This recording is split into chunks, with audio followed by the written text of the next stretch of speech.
70% das crianças que ficam doentes são por doenças de veiculação hídrica hoje. Anselmo, vamos falar um pouquinho sobre os desafios, né? E como já houve avanços desde que a Águas do Rio assumiu a concessão, foi no finalzinho de 2021, então vai fazer 3 anos. Hoje atende 10 milhões de pessoas, 27 cidades do Rio de Janeiro e alguns dos bairros mais importantes da capital fluminense.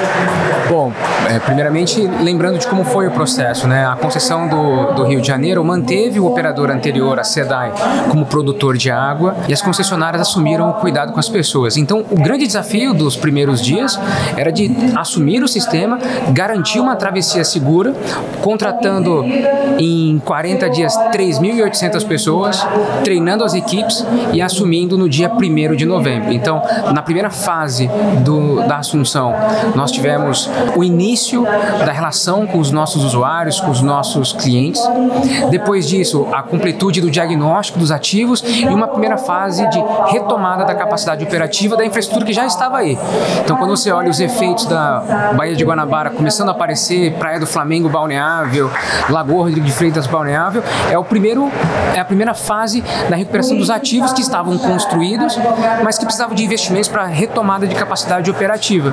E agora, na fase que nós estamos, a gente começa a fase das grandes obras. Nos próximos 10 anos, nós iremos investir 19 bilhões de reais para ampliar a cobertura de água, a cobertura de esgoto, de casa em casa, de pessoa em pessoa, levando saúde e dignidade para as pessoas. Então, o primeiro desafio que a gente viu no Rio de Janeiro foi assumir o sistema. Depois, a volumetria, né? A quantidade de pessoas que estão lá contando com a gente todos os dias. E agora a gente chega nas intervenções e os novos desafios estão associados ao transtorno que a gente causa para a sociedade, ao fechar uma rua para fazer uma obra de esgoto, a construir uma estação de tratamento que tem barulho, que tem deslocamento de obra.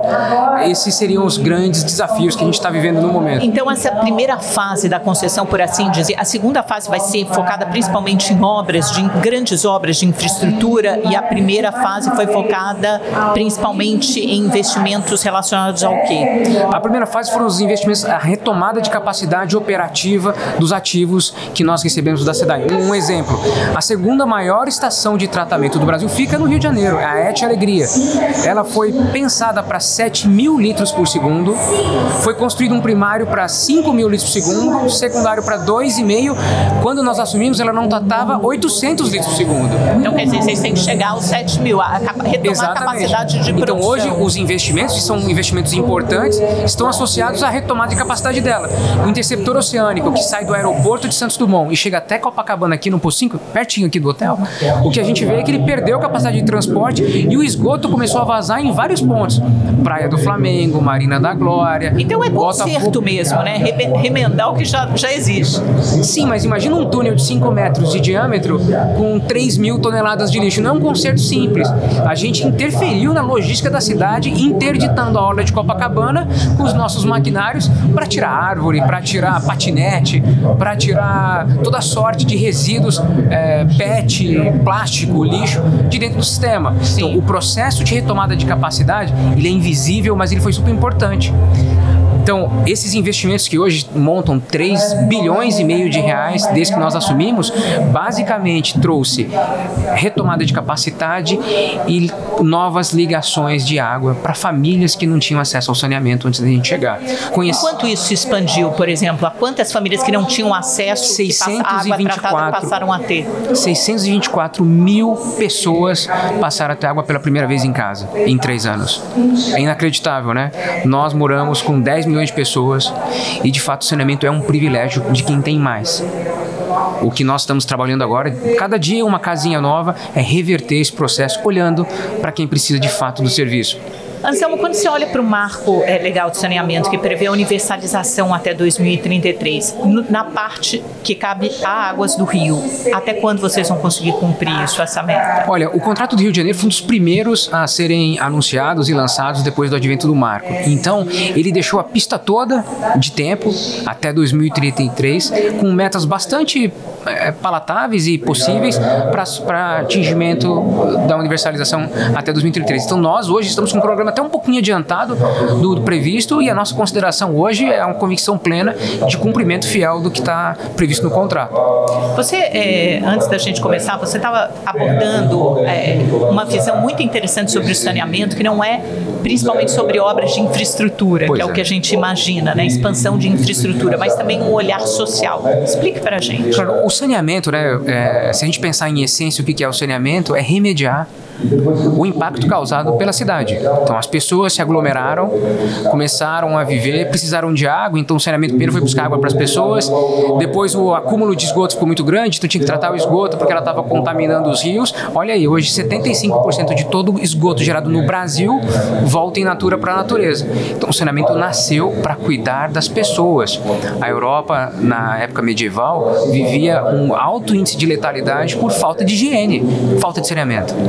Então, hoje o que a gente está fazendo é um trabalho de saúde pública, de cuidar das pessoas. Claro que as pessoas que têm mais capacidade, os melhores bairros do Brasil, têm saneamento.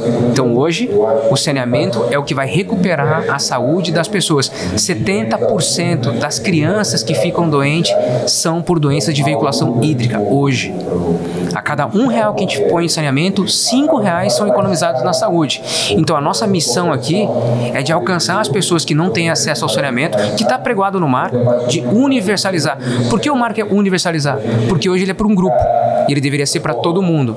E o marco criou um caminho através da regionalização, através de subsídio cruzado. Inacreditável, né? Quantos por cento de pessoas, pouco mais de 50%? Metade do Brasil, da população. Metade do Brasil tem acesso à água tratada e a esgoto só.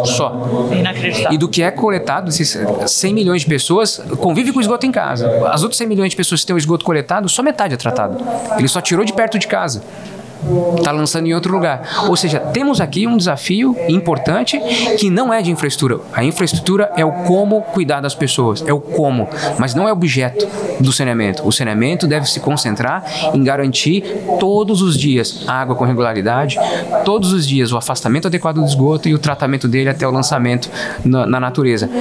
A obra é como a gente chega na casa da pessoa. Agora, o serviço é cuidar da pessoa todos os dias. Eu acho que tem dois marcos, né, culturais, históricos, de paisagem mesmo, são muito importantes para o Rio de Janeiro: Lagoa Rodrigo de Freitas e Baía da Guanabara. Isso, em parte, já foi limpo e revitalizado. Em que parte desse processo a gente está? Como isso foi feito? Puxa, a Lagoa Rodrigo de Freitas é um ecossistema pequeno, contido ali aqui na Zona Sul, que era bastante afetado pelo lançamento de esgoto nas águas, por contribuição de água pluvial e por falta de capacidade operativa nas elevatórias que já estavam construídas. O que nós fizemos?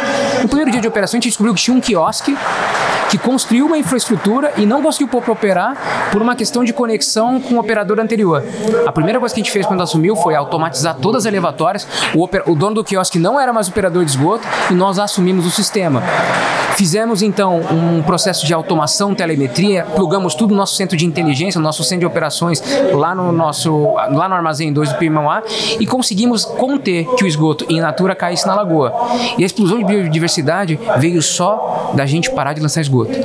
Segurando o esgoto, a própria natureza foi encontrando um caminho, e hoje eu ouvi de uma colega que estava aqui contando que ela faz canoagem na lagoa, e agora o problema é que os peixes pulam dentro da canoa e as pessoas se assustam. O que é um problema bom. Que no passado era uma quantidade enorme, toneladas de peixes mortos boiando por falta de oxigênio na água. Então a lagoa é a primeira grande vitória, e a gente fez isso de maneira pensada porque era necessário reconquistar a esperança das pessoas.